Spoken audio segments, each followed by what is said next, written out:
What's going on, people? My name is Christy, and welcome to my channel. And as you can tell by today's title, I am going to be covering the total cost for Trinidad Carnival for 2024 on basically what I spent for Trinidad Carnival 2024. And if you're looking to attend Trinidad Carnival or any carnival, this video is definitely for you, so stay tuned. So the first thing I am going to cover is my flight. Now, keep in mind for Trinidad Carnival, once it's done, the next thing is out. So, if you are looking to attend Carnival for 2025, you should definitely, at least by minimum, have your flights booked. Flights are definitely available. They were available by the end of March of this year, if I'm not mistaken.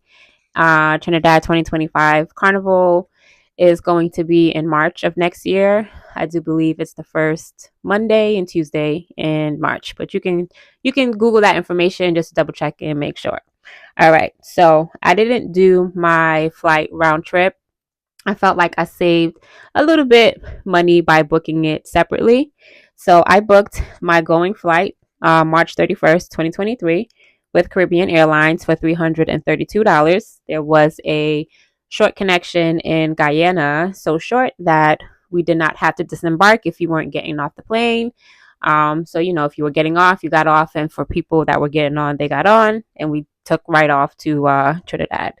Coming back, I booked my flight July 21st, 2023 for $371, again with Caribbean Airlines, and that had an overnight layover in Guyana. There are no like local hotels that are close to Guyana's airport. They're building one now. I'm not too sure when that's going to be done, but that's definitely going to be a plus because any like big hotels is at least an hour, 45-minute drive out from the airport, which is really, really long. And I was by myself, so I didn't want to drive out that long. It's my first time being in Guyana. I didn't want to chance that, so I just booked something small that was close to the airport, and I should have just booked the hotel that was an hour and change out. But yeah, so again, with Caribbean Airlines, I did the flight coming back. Next up, let's talk about the hotel. So I decided that I wanted to stay in a hotel versus doing an Airbnb. And that's due to previous experiences that I've heard from other people who have traveled to Trinidad for Carnival and did opt to do Airbnbs, so much as not hearing from the host when they land, cancellations when they land, getting sick, not matching the pictures, just a whole bunch of different things that I just did not want to risk and would rather do a hotel as opposed to staying at an Airbnb. Also, the prices for the Airbnb was just as much as staying at a hotel. So why not just do the hotel and get the actual amenities and securities of a hotel as opposed to staying at an Airbnb? So that's what we did. So where we stayed was Chaconia. Absolutely beautiful hotel, very clean. Staff was very friendly. 10 out of 10 would definitely stay there again anytime I go back to Trinidad. It was in a good location, not far from the Fetes, not far from where we had to go for road days, Monday and Tuesday. There was a nice central location area, not too far from the airport. Couldn't really gauge because I did make some stops, and also the traffic. Traffic is terrible in Trinidad. Okay, also keep that in mind when going to and from Fetes, especially back to back Fetes. So the total cost that we paid was $2,935, and that was for 10 days, and that was for a double occupancy room.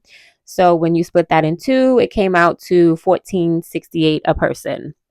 So if you are looking to do Trinidad Carnival and you're looking online and you see that they're saying that they're booked out, this is where your communication, your customer service skills come into play.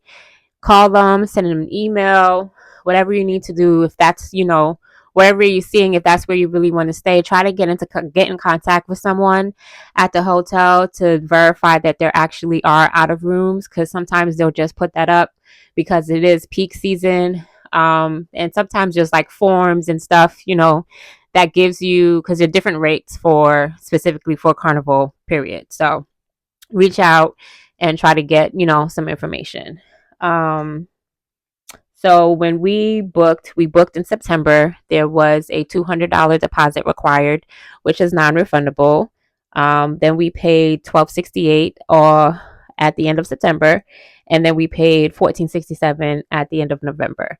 So that was definitely a huge, huge, huge plus. So we didn't have to spend that $29.35 all in one shot. It was basically broken down into three different payments and three different time frames, which was definitely a plus, giving everything else that we had going on for Trinidad between March and the time of paying off for the hotel. Next up, we have costumes. So we decided to jump with YUMA this year. The total cost of my costume was $14.45. We did the Boombastic section, which was absolutely gorgeous. Our first time doing all black costume with the pop of color, with the accessories and the backpack, super cute. And it also represented my country, where my family is from, where I'm from, which is Jamaica. So that was super cute. So the cost for that for my costume was $14.45. Yuma had their band launch in July, on July 8th to be specific. Deposit was made July 22nd, and the deposit was half the cost of the costume, which was $663. I do believe that was the first time that I've spent that much for a deposit for Carnival for my costume. I think the most before this was 300 to 50 that I did for a deposit. So I was definitely shocked to see that they wanted half the cost of your costume to do the deposit. I don't know what their analytics are, what their process is, and why they require so much. I would say things have definitely changed for Carnival in terms of stuff like that after COVID. So yeah, maybe that's the reason why. I'm not too sure what it was like before, but definitely have your money ready if you want to play with these big bands. I paid the remaining balance in October, which was $782, just something to just get out the way and focus on other stuff for Carnival, for Trinidad Carnival. Next up, I did my Monday wear with Kazio Carney. Loved my Monday wear. Her stuff is so bomb and so fly. I had such a hard time picking one. I wanted the whole website. She is based out of Trinidad. She is just amazing, beautiful soul, beautiful person. And she'll definitely work with you in terms of your sizing. You can, reach out to her if you have any questions. I'll definitely link everything below in the description box so you can go and check it out for yourself. And my Monday wear cost $179, and I booked that in December. I did think that was a little bit late, but once I started doing more of my research, I realized that a lot of people who do Monday wear was kind of releasing around that time. But you don't want to stick and play around. Definitely book what you see when you like it and book it. Book it. Don't waste no time. Transportation, that thing threw me for a loop. Okay. Because the quotes that we were getting was just absolutely ridiculous. Like, ridiculous. The cost of transportation was basically my flight. I said, I'm not paying $600 and something to be driven around in Trinidad. That's how much I spent to get here from the States. Like, that's just absolutely bonkers for me. One of the price quotes that we received for private transportation, again, it was just me and my bestie. It was other people there that we knew, but they stayed at different locations. They were doing different fetes, came in and left at different times. So it just wouldn't, I don't know, we just never thought about doing like a carpool type of situation with people that we knew. So the private transportation quote that we received was $1,250. And that was based off of the fetes that we wanted to attend. It wasn't really like hard, like black and white on the fetes, because we still had we didn't purchase all the tickets for the fetes that we wanted to go to, so it became less, but that's still pretty high. They also did offer an option for carpooling, which was $350, and we just didn't want to chance that either, because you're relying on other people, picking up other people, dropping off other people. It just seems to be like a lot of moving pieces in terms of transportation going on that we just wasn't a fan of. Excuse me. All right. Next up, we're gonna cover the fetes. So the total cost of fetes was $925. We did a total about 6 to 7 fetes. We did Capaya boat ride, which was $33. That was purchased in November. We did AM Beach, which was $171. That was purchased in October. And we also did Sun Nation, which was $195, also purchased in October. AM Bush, $185, also purchased in October. Soca Brainwash was $231. That was purchased in September. And we did MC Cruise boat ride, which was $110. That was purchased, I believe, in January. So I would say the scale of difficulty with purchasing wasn't bad. A lot of the tickets were still available after we purchased. These prices were early bird, super early bird prices. The only one that was not early bird was Soca Brainwash, because those tickets just went like hotcakes. That was the only set where there was like some type of level of difficulty of purchasing. But everything else was fine. It was easy. It was available after. And I do believe that that is because Trinidad Carnival just does not have the same rate of number of people that used to go to Trinidad Carnival. The number has dropped. So the total cost that I spent was $4,720. That doesn't include food, souvenirs, other stuff on the side that was separate. And yeah, it definitely worked out with staying at a hotel because we got clean sheets, clean towels every day. Staying at an Airbnb, that's one thing you gotta, tussle with. You only get the one towel that's there, maybe two. If you bring your own towel, that's also another option. But after a while, it's just, it's not fun working with the same towel for 10 days. The food, we had breakfast every day. That was also included for, the cost for the hotel. Chaconia was absolutely amazing. The staff was absolutely amazing. 10 out of 10 would definitely recommend. Oh, another thing that I forgot to add, I did do a service to get my costume dropped off at the hotel. That's also like another big thing when attending Carnival, is to ensure that you have enough time to be able to collect your costumes and still go about your business. Collecting your costume is not a 1, 2, 3 thing. It is going to take some time. It can take hours. It can take all day. So I would definitely recommend to get to wherever it is that you're traveling, Trinidad, St. Lucia.